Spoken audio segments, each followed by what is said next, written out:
تحریک لبیک پاکستان کے کارکنان کیا کیسز دیکھ رہے ہیں؟ آج ہائی کورٹ اور اے ٹی سی میں آج ہیئرنگ میں کیا پیش رفت ہوئی ہے اور نیکسٹ ڈیٹ کون سی پڑی ہے؟ تقریباً 7-8 اباؤٹ کیسز تھے اسی نوعیت کے. کیسز کے حوالے سے جاتے ہیں عدالت میں، تو جوڈیشری کا آپ رویہ کیسا پاتے ہیں، مثبت منفی؟ عدالتیں فیصلوں میں کچھ لکھتی ہیں، عملاً کچھ اور کرتی ہیں. اگر جوڈیشری طاقتور ہوتی، جوڈیشری مضبوط ہوتی تو کسی کی ضرورت تھی کہ گولی چلا دیتا. تو آپ کو بھی تھریڈ آتے ہیں کہ آپ ان کے کیسز دیکھ رہے ہیں؟ ان کو بھی بس نوکری پیاری ہے. صحیح بات تو یہ کہ وہ نوکری کے چکر میں ہوتے ہیں، بابا نوکری کو کچھ نہ ہو جائے. ان مقدمات میں ڈسچارج ہو رہے ہیں یا جن کی ضمانت ہو رہی ہے، لیکن پھر سنتے ہیں کہ ان کو پکڑ لیے. بسم اللہ الرحمن الرحیم. السلام علیکم ورحمۃ اللہ. میں ہوں کاشف رضا اور آپ دیکھ رہے ہیں میرا چینل کاشف رضا جرنلسٹ. آج ہم موجود ہیں احسان علی عارف ایڈوکیٹ صاحب کے آفس میں، جو کہ تحریک لبیک پاکستان کے کارکنان کیا کیسز دیکھ رہے ہیں. آج ہائی کورٹ اور اے ٹی سی میں کیسز کی سنوائی تھی، تو سر سے پوچھتے ہیں آج ہیئرنگ میں کیا پیش رفت ہوئی ہے اور نیکسٹ ڈیٹ کون سی پڑی ہے. السلام علیکم سر. جی وعلیکم السلام. سر بہت شکریہ آپ کے وقت کا. Thank you. اور سر بتائیے گا آج پیش رفت کیا ہوئی ہے کیسز کے حوالے سے؟ دیکھیں، ابھی جو ہائی کورٹس میں ہماری مختلف آئینی درخواستیں سماعت کے لیے مقرر ہو رہی ہیں، اس میں زیادہ تر وہ ہیں جس میں ہم لوگوں کے لیے جو انکریمنیٹنگ میٹیریل کسی کے خلاف ہو سکتا ہے وہ ہم طلب کرتے ہیں. ہم ہائی کورٹ جا کر کہتے ہیں کہ جناب یہ لا ابائڈنگ سٹیزن ہیں اور پولیس ان کے گھروں پر انلیگل ان لافل ریڈز کر رہی ہے اور انہیں ہراساں کر رہی ہے، تو بتایا جائے کہ ان کے خلاف میٹیریل کیا ہے اور کیوں انہیں تنگ کیا جا رہا ہے. تو اس پر پھر جب ڈائریکشن ہوتی ہے تو پھر گورنمنٹ کی طرف سے اس پر پولیس کی طرف سے آ جاتے ہیں کومنٹس. اگر کسی کے خلاف کوئی کیس ہو تو وہ بھی پتہ چل جاتا ہے، اور اگر نہ ہو تو پھر وہ اپنی کمٹمنٹ دے دیتے ہیں کہ یہ نہ ہمیں neither required nor in any F I R, یعنی نہ تو ہمیں یہ مطلوب ہے نہ کسی ایف آئی آر میں، اور ہم انہیں نہ ہراساں کر رہے ہیں نہ کریں گے. تو یہ کمٹمنٹ آنے سے فائدہ ہی ہوتا ہے کہ بندہ سیف ہو جاتا ہے. اور پولیس پھر بھی اگر کوئی اس کے بعد بھی اگر کوئی مطلب یہ ہے کہ انلیگل ایکٹیویٹی کرے تو پھر ان کے خلاف توہین عدالت بھی فائل ہو سکتی ہے. تو آج ہمارے تقریباً 7-8 اباؤٹ کیسز تھے اسی نوعیت کے. تو اس میں کچھ میں رپورٹس آ گئیں اور کچھ میں رپورٹ نامکمل تھیں، تو اس میں چند ایک میں اگلی ڈیٹ پڑی. اور یہ بہت ضروری ہے ان لوگوں کے لیے جو خطرات میں گھرے ہوئے ہیں. انہیں پتہ ہے کہ انہیں تحریک لبیک سے تعلق کی وجہ سے یا کسی طرح جو ہے نا وہ ثانیہ مرید کے میں امپلیکیٹ کر لیا جائے گا، تو ان کے لیے ضروری ہے کہ پہلے وہ ریٹ کریں. اس سے ضمانت کی گراؤنڈ بھی بن جاتی ہے کہ آپ کے پاس جو ڈیٹا ہے وہ بھی آ جاتا ہے. پھر پولیس کی جو میل پریکٹسز ہیں، پولیس کی جو آپ سمجھ لیجئے کہ عام الفاظ میں غیر قانونی جو ان کے معاملات ہیں، ان سے آپ کی پھر بچت ہو جاتی ہے. اچھا سر، اس میں ہمیں یہ بتائیے گا کہ جب آپ کیسز کے حوالے سے جاتے ہیں عدالت میں، تو جوڈیشری کا آپ رویہ کیسا پاتے ہیں، مثبت منفی یا نیوٹرل؟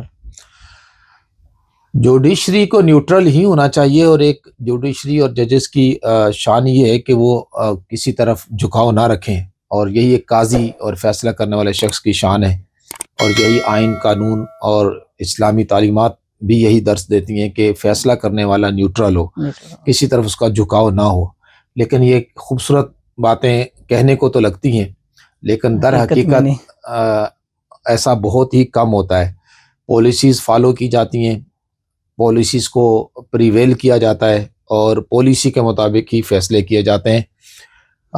ہمارے جیسے ملک میں جہاں پر ادارے بہت زیادہ مضبوط نہیں ہیں، یہاں پر یہ المیہ اور زیادہ ہے کہ یہاں پر جب کوئی ایگزیکٹیوز پالیسی بناتے ہیں تو جوڈیشری پھر اس کو فالو کرتی ہے اپنی کمزوری کی وجہ سے. اگر جوڈیشری مضبوط ہو، انڈیپینڈنٹ ہو، اپنے پاؤں پہ کھڑی ہو، تو پھر کسی ایگزیکٹیو کی ضرورت نہیں ہے کہ وہ پھر جوڈیشری میں عمل داخل کر سکے. لیکن چونکہ جوڈیشری بہت کمزور ہے، اور ملکی لیول پر بھی کمزور ہے، اور اقوام عالم میں بھی اس کا شاید 145واں نمبر ہے ہماری جوڈیشری کا، اتنے زیادہ ہم پیچھے ہیں. تو اس وجہ سے جوڈیشری ایگزیکٹو کے سامنے گھٹنے ٹیک دیتی ہے اور ان کی پالیسیز کو اوبے کرتی ہے، حالانکہ یہ انلیگل ہے، انلافل ہے، انکانسٹیٹیوشنل ہے۔ جو جوڈیشری ہے اسے انڈیپینڈنٹ ہونا چاہیے اور اسی سے ملک ترقی کرتے ہیں۔ جس ملک میں بھی دیکھیں کہ جو انصاف فراہم کرنے والے ادارے انڈیپینڈنٹ ہیں، آزاد ہیں، خود مختار ہیں اور وہ اپنے پاؤں پہ کھڑے ہوئے ہیں، تو وہاں پر معاشرے بڑی تیزی سے کے ساتھ ترقی کر رہے ہیں، فوری انصاف ملتا ہے۔ اور جوڈیشری کی طاقت کی وجہ سے کسی ایگزیکٹو کو جرت نہیں ہوتی کہ وہ کوئی غیر قانونی حرکت کرے۔ یا بتائیے، ایک سوال ہے، اگر جوڈیشری طاقتور ہوتی، جوڈیشری مضبوط ہوتی، تو کسی کی جرت ہی کہ گولی چلا دیتا؟ ایسا ہی ہے۔ سوال ہی پیدا نہیں ہوتا کہ کوئی لا انفورسمنٹ ایجنسی کا کوئی ادارہ جو ہے وہ اس طرح لوگوں کے ساتھ بروٹیلٹی کے ساتھ قتل کر دیتا اگر جوڈیشری مضبوط ہوتی۔ جوڈیشری فیصلوں میں لکھتی ہے کہ کسی کی آزادی کو liberty of any person cannot be curbed even for the second۔ Judiciary لکھتی ہے اپنے فیصلوں میں، ججز لکھتے ہیں، کسی کی آزادی کو ایک لمحے کے لیے بھی سلب نہیں کیا جا سکتا۔ یہ غیر آئینی ہے۔ پاکستان کا جو آئین ہے وہ فنڈامنٹل رائٹس کی پروٹیکشن کی ضمانت دیتا ہے، لیکن یہاں ہو کیا رہا ہے؟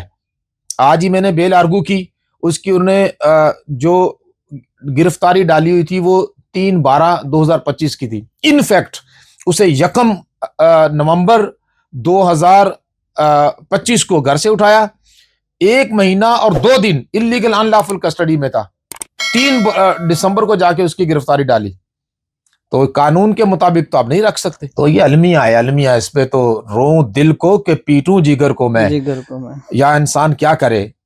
آپ یہ لوگ جو ہے نا، جو ہمارے دیکھنے والے سننے والے عوام الناس ہیں، وہ ان مسائل کو، ان پریشانیوں کو جن سے ایک وکیل گزرتا ہے، اور وکیل کس طرح روز جیتا روز مرتا ہے، کس طرح اس کو، کیونکہ وہ اس سسٹم کا حصہ ہونے کی وجہ سے کتنی تکالیف سے گزرتا ہے یہ کوئی نہیں جان سکتا۔ اچھا سر، آپ نے بولا کہ وکیل، یعنی اس کو آپ کو بھی تھریڈ آتے ہیں کہ آپ ان کے کیسز دیکھ رہے ہیں؟ تھریڈ یہ نہیں ہوتا کہ کوئی آپ کو آئے اور کہے جی میں آپ کو مار دینا، یہی تھریڈ نہیں ہوتا۔ پروفیشنل تھریڈ بھی ہوتے ہیں، انٹیلیکچوئل تھریڈز بھی ہوتے ہیں، اور یہ تھریڈز بھی ہیں کہ آپ کو ایک چیز کا پتہ ہے کہ یہ چیز اس طرح ہونی چاہیے لیکن کسی اور طریقے سے ہو رہی ہے، اور اس میں آپ دیکھ بھی رہے ہیں کہ سامنے والا شخص لا کو وائلیٹ کر رہا ہے، آئین کو وائلیٹ کر رہا ہے، اور آپ کچھ کر بھی نہیں سکتے، کچھ کہہ بھی نہیں سکتے، کہیں گے تو آپ مجرم ہوں گے، ٹھیک ہے نا؟ تو اس سے بڑا آپ کی، اسے کہتے ہیں انٹائر تھریٹ، آپ کے ضمیر کے لیے، آپ کے شعور کے لیے، اور آپ کی انٹرنل صحت کے لیے، انٹرنل آپ کی سوچ کے لیے، انٹرنل آپ کی ویل بینگ کے لیے، اس سے بڑا تھریٹ کیا ہو سکتا ہے؟ آپ جس فیلڈ میں ہیں اور آپ دیکھ رہے ہیں کہ سامنے والا شخص غلط کام کر رہا ہے اور آپ اس کو اس طرح روک بھی نہیں پا رہے، ایسا ہی ہے۔ تو یہ تو اس سے بڑا تھریٹ کیا ہو سکتا ہے؟ کہا جاتا ہے کہ جسم کے زخم تو بھر جاتے ہیں لیکن روح کو لگنے والے زخم کبھی نہیں بھرتے۔ تو یہ جسم کو، روح کو لگنے والے زخم ہیں کہ عدالتیں فیصلوں میں کچھ لکھتی ہیں، عملاً کچھ اور کرتی ہیں۔ That is very unfortunate۔ جو جوڈیشری میں بیٹھے ہوئے لوگ ہیں نا، ان کو بھی بس نوکری پیاری ہے۔ صحیح بات تو یہ کہ وہ نوکری کے چکر میں ہوتے ہیں، بابا نوکری کو کچھ نہ ہو جائے۔ اور جب تک پاکستان کے لوگ، خواہ وہ جوڈیشری میں ہو، خواہ وہ لا انفورسمنٹ ایجنسیز میں ہو، خواہ وہ ملکی سلامتی کے اداروں میں ہو، جب تک وہ آئین اور قانون کی بجائے اپنی نوکری کو پریارٹی دیتے رہیں گے تو پھر یہی حال ہوگا جو ملک کا ہو رہا ہے۔ اچھا سر، اس میں مجھے ایک سوال اور بھی پوچھنا تھا کہ جو لوگ ابھی ان مقدمات میں ڈسچارج ہو رہے ہیں یا جن کی ضمانت ہو رہی ہے لیکن پھر سنتے ہیں کہ ان کو پکڑ لیے، تو اس صورتحال میں ان کو کیا کرنا چاہیے؟ اس کا ایک طریقہ تو یہ کہ لاہور ہائی کورٹ میں ریٹ کر لیں پہلے، تاکہ پتہ چل جائے کون کون سے کیسز ان کے خلاف ہیں، اور جب کوئی دوبارہ گرفتار کرے تو پھر آپ دوبارہ وہ کورٹ کا دروازہ کھٹکھٹا سکتے ہیں۔ مسئلہ پتہ کیا ہے؟ یہ بھی جوڈیشری کی ویکنیس ہے کہ لوگ عدالتوں میں آنا ہی نہیں چاہتے۔ کیوں؟